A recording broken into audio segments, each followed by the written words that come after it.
Assalamualaikum warahmatullahi wabarakatuh. Nama saya Benazir Almas Latifah Umri dan sekarang saya akan membuat video pembelajaran tentang kelainan organ pencernaan manusia, yaitu lactose intolerance atau intoleransi laktosa. Ini disebut juga intoleransi susu. Intoleransi laktosa adalah gangguan pencernaan akibat tubuh tidak dapat mencerna laktosa.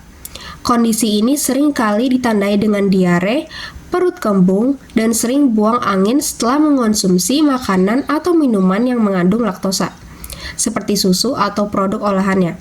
Di Indonesia ini sangat umum, lebih dari 2 juta kasus per tahun. Pengobatan dapat membantu, namun kondisi ini tidak dapat disembuhkan. Biasanya dapat didiagnosis sendiri. Tes laboratorium atau pencitraan jarang diperlukan. Kronisnya dapat berlangsung bertahun-tahun atau seumur hidup. Tubuh menggunakan enzim alami yang digunakan laktase untuk mengubah laktosa menjadi glukosa dan galaktosa. Glukosa dan galaktosa ini kemudian diserap dan digunakan sebagai sumber energi. Pada penderita intoleransi laktosa, tubuh tidak dapat menghasilkan enzim laktase dalam jumlah yang cukup. Akibatnya, laktosa yang tidak dapat tercerna masuk ke usus besar dan terfermentasi oleh bakteri. Kondisi ini memunculkan gejala intoleransi laktosa. Intoleransi laktosa kerap disamakan dengan alergi susu, padahal kedua kondisi ini sangat berbeda. Alergi susu terjadi akibat reaksi sistem kekebalan tubuh terhadap protein yang terdapat pada susu. Selain itu, alergi susu tidak hanya menyebabkan gangguan saluran pencernaan dan sesak nafas, tetapi juga menimbulkan ruam kemerahan yang terasa gatal. Penyebab intoleransi laktosa. Penyebab kondisi ini bisa bermacam-macam. Berikut ini adalah berbagai penyebab intoleransi laktosa berdasarkan jenisnya. Intoleransi laktosa primer. Intoleransi laktosa primer disebabkan oleh faktor genetik yang diturunkan dari orang tua. Kondisi ini terjadi ketika produksi laktase menurun seiringnya bertambah usia. Biasanya, intoleransi laktosa primer mulai terjadi pada usia 2 tahun, tetapi keluhan baru muncul saat memasuki masa remaja atau dewasa. Intoleransi laktosa sekunder. Intoleransi laktosa sekunder terjadi akibat penurunan produksi laktase yang disebabkan oleh penyakit celiak, penyakit Crohn, infeksi usus, atau radang usus besar. Penurunan produksi laktase juga bisa terjadi akibat efek kemoterapi atau penggunaan antibiotik dalam jangka panjang. Intoleransi laktosa dalam masa perkembangan. Intoleransi laktosa jenis ini terjadi akibat belum sempurnanya perkembangan usus bayi saat dilahirkan. Biasanya kondisi ini terjadi pada bayi dengan kelahiran prematur. Akan tetapi, intoleransi laktosa jenis ini hanya berlangsung sementara dan membaik seiring bertambah usianya bayi.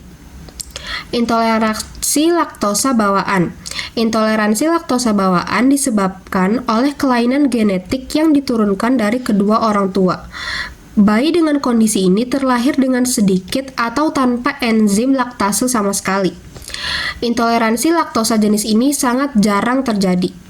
Gejala intoleransi laktosa.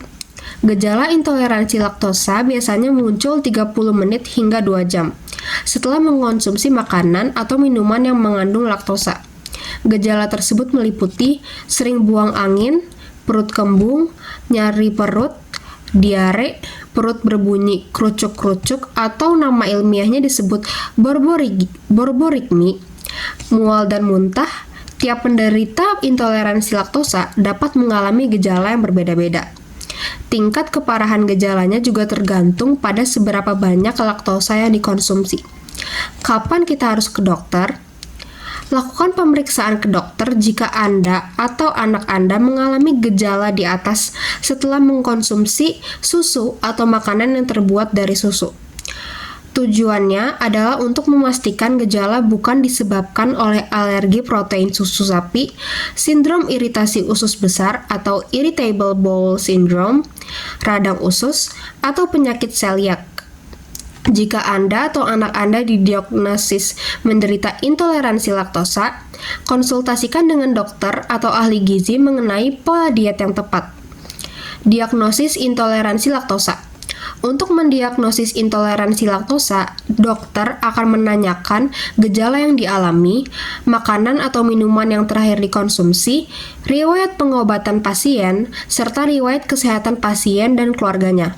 Setelah itu, dokter akan melakukan pemeriksaan fisik untuk memeriksa kondisi pasien dan mendeteksi jika ada penyakit lainnya.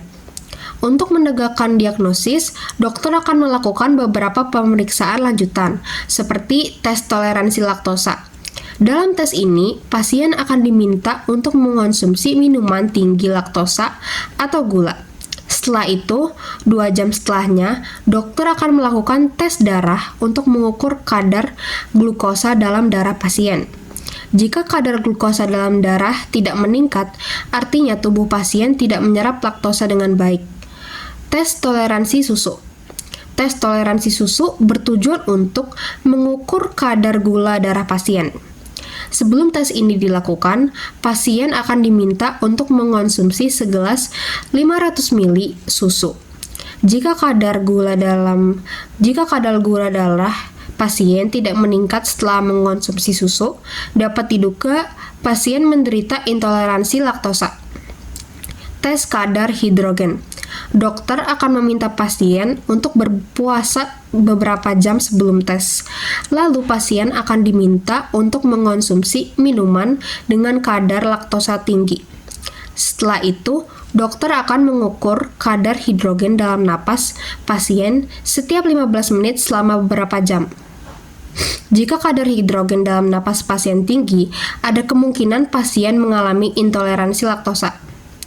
Hal ini terjadi karena laktosa yang tidak tercerna terfermentasi di dalam usus besar dan menghasilkan hidrogen yang melebihi jumlah normal.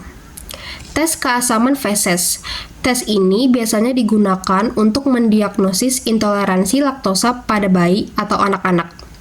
Karena tes lain akan lebih sulit diterapkan pada mereka. Tes keasaman feses dilakukan dengan mengukur kadar asam laktat pada sampel tinja pasien. Asam laktat tersebut dapat terbentuk akibat proses fermentasi laktosa yang tidak tercerna. Dengan kata lain, jika terdapat asam laktat di feses, dapat diduga pasien mengalami intoleransi laktosa. Pengobatan intoleransi laktosa. Hingga saat ini, belum ditemukan pengobatan untuk intoleransi laktosa. Pengobatan untuk intoleransi laktosa serta cara untuk meningkatkan produksi laktase. Meskipun begitu, dokter akan meminta pasien membatasi konsumsi makanan yang mengandung laktosa atau mengonsumsi makanan bebas laktosa untuk menghindari munculnya keluhan. Oleh karena itu, pasien perlu memperhatikan komposisi makanan dan minuman sebelum mengonsumsinya. Berikut ini adalah makanan sumber laktosa yang perlu dibatasi atau dihindari. Susu, seperti susu sapi atau kambing, produk olahan susu atau dairy, seperti keju, es krim, yogurt, atau mentega. Makanan lain seperti kue, biskuit, coklat, permen, mayones, kentang goreng siap saji, sup instan kemasan, daging olahan, serta roti atau sereal. Untuk mengganti susu sapi dan susu kambing, pasien bisa memilih susu yang terbuat dari kedelai, atau dari gandum, atau dari almond. Selain itu, yogurt yang terbuat dari kedelai atau kelapa, beberapa jenis keju, dan makanan lain yang bertanda bebas laktosa juga aman untuk dikonsumsi. Konsumsi makanan yang mengandung laktosa secara bertahap juga bisa dicoba untuk membantu tubuh beradaptasi dalam mencerna laktosa. Akan tetapi, sebaiknya hal ini dilakukan atas saran dan di bawah pengawasan dokter. Pengobatan tambahan dengan asupan probiotik juga bisa dilakukan. Selain kerap digunakan untuk mengatasi gangguan pencernaan seperti diare dan irritable bowel syndrome, probiotik juga bisa membantu tubuh dalam mencerna laktosa. Namun, upaya tersebut sebaiknya dikonsultasikan terlebih dahulu dengan dokter. Komplikasi intoleransi laktosa, susu, dan produk olahannya mengandung kalsium, protein, dan vitamin penting seperti vitamin A, B12, dan vitamin D. Selain itu, laktosa juga berfungsi untuk membantu tubuh menyerap mineral seperti magnesium dan seng. Vitamin dan mineral tersebut sangat berguna bagi kesehatan tubuh. Oleh sebab itu, penderita intoleransi laktosa tidak mendapatkan asupan vitamin dan mineral tersebut. Akibatnya, penderita dapat mengalami komplikasi berupa malnutrisi atau kekurangan nutrisi, osteopenia, dan osteoporosis. Untuk memperoleh asupan kalsium, selain dari susu dan produk turunannya, Anda bisa mengonsumsi ikan seperti sarden dan makerel atau sayuran hijau, seperti bayam dan brokoli. Namun, akan lebih baik jika Anda berkonsultasi dengan dokter atau ahli gizi mengenai pola diet yang tepat bagi Anda. Pencegahan intoleransi laktosa. Intoleransi laktosa tidak dapat dicegah. Akan tetapi, jika Anda menderita kondisi ini, batasilah konsumsi makanan atau minuman yang mengandung laktosa atau hindari secara total agar gejalanya tidak muncul. Terima kasih karena telah menonton video saya tentang intoleransi laktosa. Semoga bermanfaat. Wassalamualaikum warahmatullahi wabarakatuh.